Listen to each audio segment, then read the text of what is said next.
more of a fuller shot. I don't know. Sometimes when I comb my hair, it don't look right. So, other times when I comb my hair, it look good. I think I need to chop it some more. I do cut my own hair. I don't know. I should be going to barber, I guess. My beard's not really. Oh, I'm recording. God darn it, I'm recording. Okay, so I got a good movie. I want to put a spotlight on.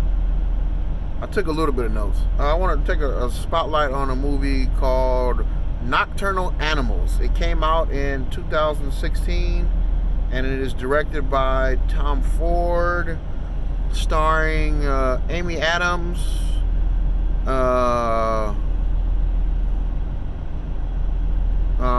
Michael Shannon, which I really like that dude. He played in. I first saw him in a movie called. I don't know if you guys can hear me over the engine running. Let me see if I can roll the window up. I'm about to play this back. Roll the window up. I don't know if you can hear me over the engine running. Let me just turn it off. That ought to work. Now you probably can hear me a little bit better. I had the engine running. So, movie came out 2016. The name of it's Nocturnal Animals. Amy Adams is in it. She hasn't played in a whole bunch of movies, to be honest. I had to Google each actor. Well, not Google. When you look up the movie Nocturnal Animals, before I watched it, after I watched it, I went to the cast and then looked at each individual actor. So, oh, okay. She was in a few good movies. A few movies I really like. Actually, she's in another movie that I'm going to be giving a spotlight to as well. I'm on the fence about giving that movie a spotlight. But anyway, I don't know why I want to keep it a secret. Michael Shannon, I first saw him in a movie called Bug. It's a little out there, but it's a good movie. Decent movie. Also, he played in Boardwalk Empire. Really good role. But I think the movie that really made me put a lot of faith in him and his acting ability was a movie called Take Shelter, which I should do a spotlight on that movie. But I don't know. You just can't go around handing out spotlights all willy nilly. Boy, crack myself up. So, some other actors.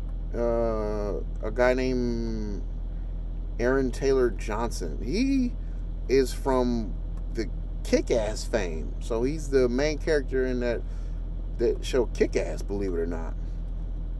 If you or anybody decides to watch the movie Nocturnal Animals and you'll watch his performance, you won't be able to link the two together. You know, that's not the same person. It has a similar face, but I think in Kick-Ass his face is shaven and his hair is short. This movie, he has a beard and his hair is long.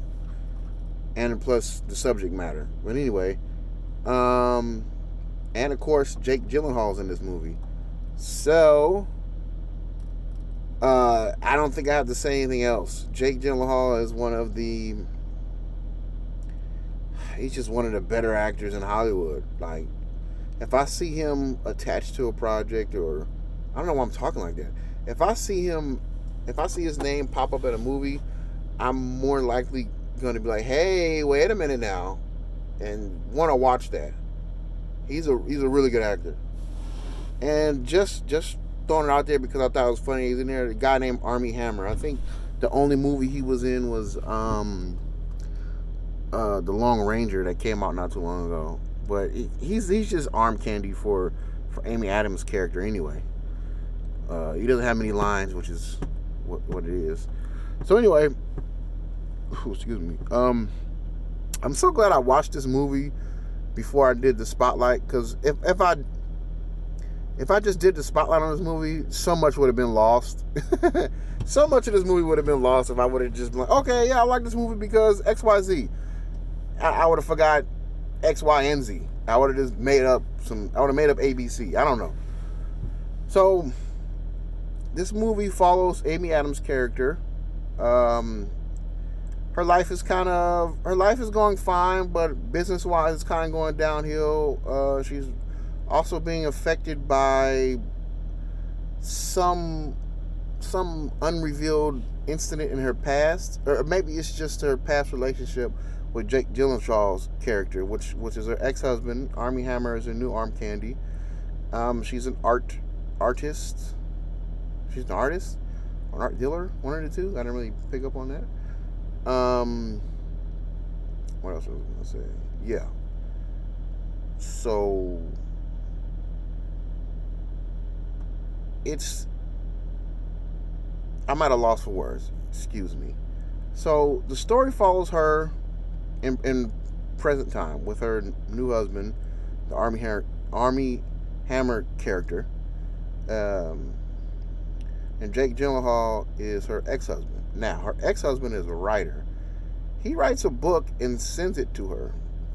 I'm assuming it's a fictional story, but I just realized what it was. It's a fictional story that uses all elements of their past relationship, but just twisted and turned to amplify one or the other's emotions involving the situation. I'm not gonna break down the whole movie. That'd be doing such injustice to it if I sat here and broke it all the way down, because then nobody would. I don't think you want to go watch it. But I don't know. It's like this. I cannot sit here and plead for people to go watch a movie. It's a great movie. That's all. It's a great movie. It's slept on. Why? I don't know. I don't know why. I just don't know why some things are. You know, this is a quality piece of work. The acting is actually phenomenal in here. The setting, the use of music is good, but it does have its moments where you're like, come on, stop it. There's an instance where a firearm is discharged in the movie, and a whole bunch of white smoke comes out of it. I'm like, is this a Western? It's like I figured modern firearms use smokeless powder by now. I don't know. Don't get that part.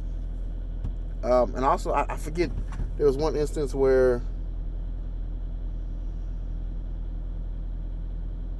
somebody was driving up beside me. I had to see who it was. There was one instance where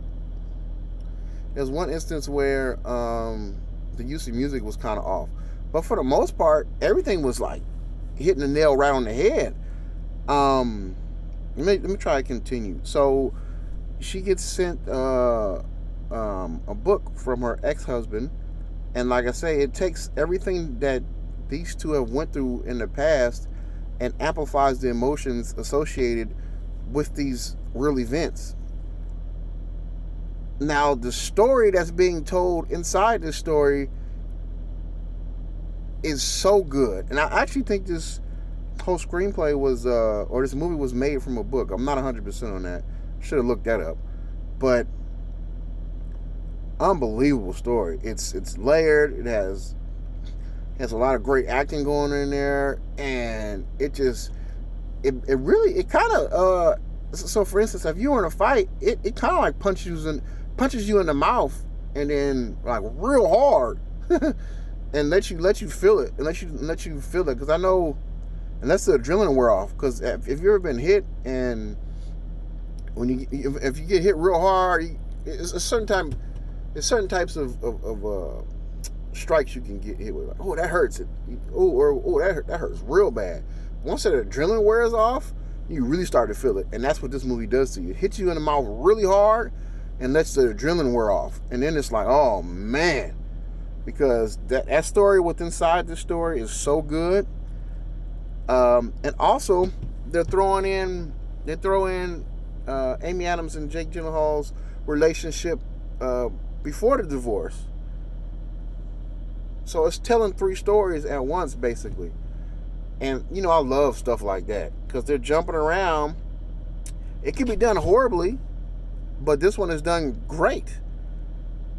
everything falls into place. Exactly what you're given all the information you need to get at the correct time. Nothing really seemed out of place. Like they didn't just break out. Oh, they're divorced.